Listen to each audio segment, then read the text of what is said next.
बड़े लंबे समय बाद दर्शन हो रहे हैं उस खास मेहमान के जिसको इसी दिन का इंतजार था। एब्सोल्युटली, कि सब चीज़ें सही हो जाए, ठीक हो जाए, और जैसा वो चाहते वैसा ही जेरेमी पावेल साहब बोलें, उसके बाद आके वो बोले कि उन्होंने ऐसा क्यों बोला। आइए स्वागत किया जाए अंतर्राष्ट्रीय बाजारों के जाने माने विशेषज्ञ अजय बग्गा साहब हमारे साथ कार्यक्रम में शामिल हो रहे हैं। सर बहुत बहुत स्वागत है, लंबे समय बाद आपके दर्शन हुए। हमें बहुत रिक्वेस्ट करनी पड़ी जेरेमी पावेल साहब को कि भाई कुछ तो ऐसा बोलो जिससे बग्गा साहब जल्दी से वापस टीवी पर आए, लंबे समय हो गया। सर खुश कर दिया आपको जेरेमी पावेल साहब ने, जोश आई है? बिल्कुल अनिल जी, देखिए ये दो तरफ जा सकता था। अगर इन्फ्लेशन बढ़ रही है उसमें फिर रेट कट का नंबर क्या रखेंगे, तो इन्फ्लेशन तो बढ़ी बट रेट कट का नंबर उन्होंने 3 पर ही रखा, तो बहुत ही मार्केट के लिए लुभावना उनका वक्तव्य था, स्टेटमेंट था। और जो डॉट प्लॉट भी निकल के आया है, तो ज़्यादातर जो वोटिंग मेंबर्स हैं एफओएमसी के, उन्होंने यही कहा है कि 3 रेट कट जायज़ हैं इस साल के लिए, और हमें लगता है कि 3 रेट कट करेंगे। तो जून में काफ़ी अच्छी प्रोबेबिलिटी है कि रेट कट शुरू हो जाएंगे अनिल जी। और सवेरे आपने जब एडिटर्स टेक में भी ये कहा, वो बहुत अहम एक और मुद्दा निकल के आया कि क्वांटिटेटिव टाइटनिंग, वो क्या है कि वो लिक्विडिटी निकाल रहे हैं मार्केट से। जब उनके बॉन्ड्स मैच्योर हो रहे हैं, वो और नहीं खरीद रहे, तो फेड की बैलेंस शीट को रन ऑफ कर रहे हैं। और पिछले 2 सालों में 1.43 ट्रिलियन डॉलर्स की बैलेंस शीट उन्होंने कम की है अपनी। तो ये ब्लूमबर्ग वाले जर्नलिस्ट ने बहुत अच्छा सवाल किया कि क्यूटी के बारे में क्या कह रहे हैं, और उन्होंने कहा हम टेपर कर देंगे फेयरली सून। तो उन्होंने कहा फेयरली सून का क्या मतलब है, तो उन्होंने हंसते हुए कहा कि फेयरली सून का मतलब है फेयरली सून। अब इससे मार्केट क्या अंदाजा लगा रहा है कि मई से ही, 1 मई को अगली बैठक है अनिल जी, और मई को ही वो अनाउंस कर देंगे जो 95 बिलियन डॉलर्स प्रति माह वो रन ऑफ कर रहे हैं बैलेंस शीट, उसमें कटौती कर देंगे। क्योंकि 2019 का बहुत ही कड़वा एक्सपीरियंस है कि जब वो QT1 में लगे हुए थे बैलेंस शीट कम करने में, तो मनी मार्केट सीज हो गए थे, और सारा जितना QT किया था उतना उनको छाप के फिर से डालना पड़ा था। तो इस बार ही क्या कर रहे हैं, वो कैलिब्रेटेड कर रहे हैं कि अभी तक हमने कर लिया, तो पहला ईजिंग का जो माहौल वो बनाएंगे, QT को टेपर करेंगे मई में, और जून में रेट कट पहला आ जाएगा अनिल जी। जून में पहला रेट कट, और इसके संभावनाएं अब 75% तक पहुंचती हुई दिख रही है, और बग्गा साहब भी मान रहे हैं कि 75% तक रेट कट आने की संभावनाएं जून में बनती हुई दिख रही है। फेड का कॉन्फिडेंस बाजार के बेहद काम आता हुआ दिख रहा है। बग्गा साहब, हमारा मूड माहौल थोड़ा मार्च के महीने में ढीला ढाला सा रहा है। क्या अमेरिकी बाजारों का ये दमदार प्रदर्शन, फेड चेयरमैन की कमेंट्री हमारे बाजारों में जोश लौटाने का काम कर सकती है? क्या फ़ायदा मिलेगा सर? मिलेगा तो कितना? अनिल जी, इसमें मैं कहूँगा ये जो 2 रिसर्च आप लेके आए, कल की जो रिसर्च थी कि किस महीने में पैसा लगाना, और दूसरा ये जो आज का बहुत अहम रिसर्च आपने इंटरेस्ट रेट साइकिल का बताया। अब वो इंटरेस्ट रेट साइकिल अगर आप हमारी देखें, तो RBI रेट कट करेगा जब फेड कर चुका होगा। तो जुलाई अगस्त की बैठक में काफ़ी अच्छी गुंजाइश हो जाती है कि RBI रेट कट करेंगे, और 50 से 75 बेसिस पॉइंट मार्च तक भारत में रेट कट होने की पूरी उम्मीद है। तो ये एक पॉजिटिव रहेगा घरेलू टर्म का। हमारे लिए मेजर कैटलिस्ट अब रहेगा जुलाई की बजट। नई सरकार बन जाएगी जून में, और जुलाई की बजट में क्या घोषणाएं होती हैं वो बहुत अहम है डोमेस्टिकली। बाकी तो इकोनॉमी मैक्रो वगैरह सब बुलंद है। ग्लोबल असर पड़ रहा था हमारे ऊपर, और ये फेड का बहुत बड़ा इवेंट था, क्योंकि इन्फ्लेशन जनवरी और फरवरी की इन्फ्लेशन एस्टीमेट से ज्यादा आई थी। तो ये देख के मार्केट थोड़े विचलित हो गए, क्योंकि मार्केट ओवर एक्सूबरेंट हो गए थे। दिसंबर में जब उन्होंने कहा 3 रेट कट इस साल के, मार्केट ने 6 बना लिया था। तो वो देख के जैन फरवरी का अंडर परफॉर्मेंस देख के मार्केट्स अब फिर से लौट आए हैं 3 रेट कट में।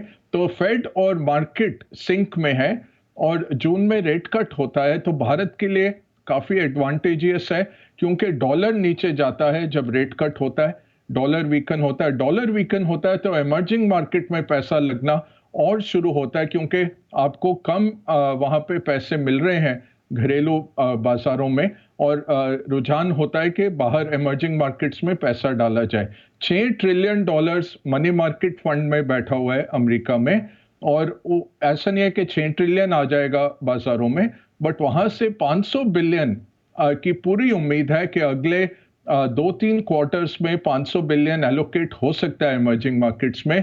और भारत जिसका 16-18% वहाँ पे हिस्सा है इमर्जिंग मार्केट्स में, हमें उतना मिलना चाहिए। तो काफी एक बड़ा नंबर विदेशी निवेशकों के तौर से अनिल जी इस रेट कट के चलते भारत की तरफ आ सकता है। अगले मैं कहूँगा 6 से 9 महीने, जून से आप ले लीजिए जब रेट कट आया, उसके 6 से 9 महीने में 20-25 बिलियन से 30 बिलियन भारत की तरफ एलोकेट हो सकता है। ये बहुत एक अहम कैटलिस्ट रहेगा हमारे मार्केट्स के लिए। और देखिए सब कुछ इकट्ठा होगा, जुलाई में भी बजट, भारतीय घरेलू बजट भी आ रही होगी, और ये बढ़ने लग जाए रेट कट के बाद, आरबीआई रेट कट करके ले आए, तो काफी चीजें इकट्ठी हो जाएंगी और मार्केट्स ये सोच के शायद अभी दौड़ने लग जाएं। मगर साहब अच्छी खबर है कि आपकी वजह से अमेरिकी बाजारों में बढ़िया तेजी तो बन रही, लेकिन गोल्ड यह भी हमारे हिंदुस्तान के लोगों के चेहरे पे चमक ला रहा है। तो क्या व्यू इस वक्त बन रहा है सर फेड की मीटिंग के बाद? ये अनिल जी बहुत सही कहा आपने, और जो अंदाजा है कि भारतीय हाउस होल्ड्स के पास $1.5 ट्रिलियन का गोल्ड है, तो हर डॉलर जो गोल्ड बढ़ता है वो टनों के हिसाब से हमारे हाउस होल्ड्स के पास है। 45,000 टन कहते हैं कि भारतीय हाउस होल्ड्स के पास सोना है, तो बहुत फर्क पड़ जाता है। और बहुत हम उन्नत देश हैं, गरीब देश नहीं है अगर सोना हम ऐड इन कर लें। तो सोने का अभी भाव किस लिए बढ़ रहा है, इसके दो कारण हैं। एक तो जो स्पेक्युलेटिव एलिमेंट है, जो लॉन्ग पोजीशंस हैं सोने में ग्लोबली 2019 के हाईएस्ट लेवल्स पे पहुंच गई हैं। दूसरा, जब रेट घटते हैं तो ये नॉन यील्डिंग एसेट हम कहते हैं कि इसका कोई बॉन्ड की तरह ऐसा नहीं है कि कूपन आता है सोने का हर साल, नॉन यील्डिंग एसेट है, तो वो बाइंग सोने में हम देखते हैं। तीसरा, इसको प्रोत्साहन मिल रहा है वीक डॉलर से, डॉलर इंडेक्स नीचे जाता है, सोना बढ़ता है। और चौथा है सेफ हेवन बाइंग। तो जियोपॉलिटिकल रिस्क जो जो है, गाजा हो, यूक्रेन हो या ताइवान हो, इस तरह के जियोपॉलिटिकल रिस्क के स्थिति में सोना बढ़ता है। और इस साल 5% जो पोर्टफोलियोज नॉर्मली लोग रेकमेंड करते हैं अनिल जी, काफी मैंने पोर्टफोलियोज की डिस्कशंस देखी हैं जहां लोग अब 10 से 12% सोना खरीदने को बोल रहे हैं कि उम्मीद है कि और सोना बढ़ेगा और यहां से और बढ़ना चाहिए। एक और गुजारिश थी अनिल जी, अगर 10 सेकंड हो और तो कहना चाहूंगा। जी सर, अब आप बताइए। नहीं, बिल्कुल सही कह रहे हैं। और हाँ, राकेश जी, इसमें ये डी डॉलराइजेशन का ट्रेंड है, डी डॉलराइजेशन हो रहा है, क्योंकि जो रशिया के $300 बिलियन एफएक्स रिजर्व जब्त हुए यूक्रेन के बाद 2 साल पहले, और यूरोपियन बैंक ने भी उनका जब्त कर लिया जो एफएक्स रिजर्व्स थे उनके पास। तो उसके बाद रशिया, स्पेशली रशिया एक बहुत बड़ा उत्पादक देश है सोने का, बट हम देख रहे हैं रशिया से कोई एक्सपोर्ट ही नहीं हो रहा सोने का, उसका सेंट्रल बैंक खरीदे जा रहा है। तो डॉलर में जो पैसे डाले जा रहे थे, अब चीन के पास यूएस डॉलर बॉन्ड्स की बहुत बड़ी पोजीशन है, वो ओवरनाइट उसको कम नहीं कर सकते, बट अगर पिछले 3 साल में देखें, वो ज्यादातर इंक्रीमेंटल जो उसका सेविंग्स है वो सोने में डाल रहे हैं। तो ये बिल्कुल सही बात है अनिल जी।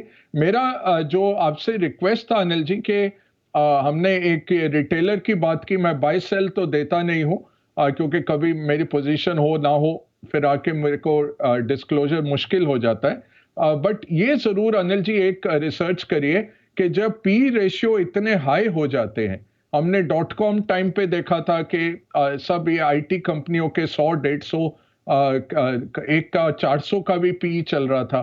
तो जब पी रेशियो हाई हो जाते हैं अच्छी कंपनियों के भी, फिर हमने देखा कि कोविड के टाइम में जैसे ये जूम का इतना बड़ा, और सबने बोला हाँ जी ये तो बढ़ता जाएगा बढ़ता जाएगा। आज का जूम पहुंच गया है कहाँ की प्राइसिंग पे। तो जब ग्रोथ स्टॉल होती है, वो P very high P ratio वाली कंपनियां इतना अच्छा नहीं करती। वो 100 के ऊपर अगर आप देखिए, वॉलमार्ट से लेकर किसी भी company, Walmart in the 1990s में 100 पे पहुंचा था, 10-15 साल परफॉर्म नहीं किया। तो पी रेशियो पे अनिल जी एक 100 के ऊपर 40-50 तो भारत जैसे ग्रोथ में आ ही जाता है, वो उतना हम सह लेते हैं और पे करते हैं। बट ये 100 की जो कंपनियां हैं उन पे थोड़ी नजर अगर आपका रिसर्च डिपार्टमेंट देखे, वो अच्छी रिसर्च निकल के आएगी अनिल जी। बिल्कुल लगा देता हूँ सर काम पे, एकदम बढ़िया आइडिया दे 100%। दिया। बहुत बढ़िया आइडिया आपने दिया है सर। बहुत बहुत धन्यवाद बग्गा साहब समय देने के लिए और आज अंतर्राष्ट्रीय बाजारों का पूरा मूड माहौल हमें समझाने के लिए।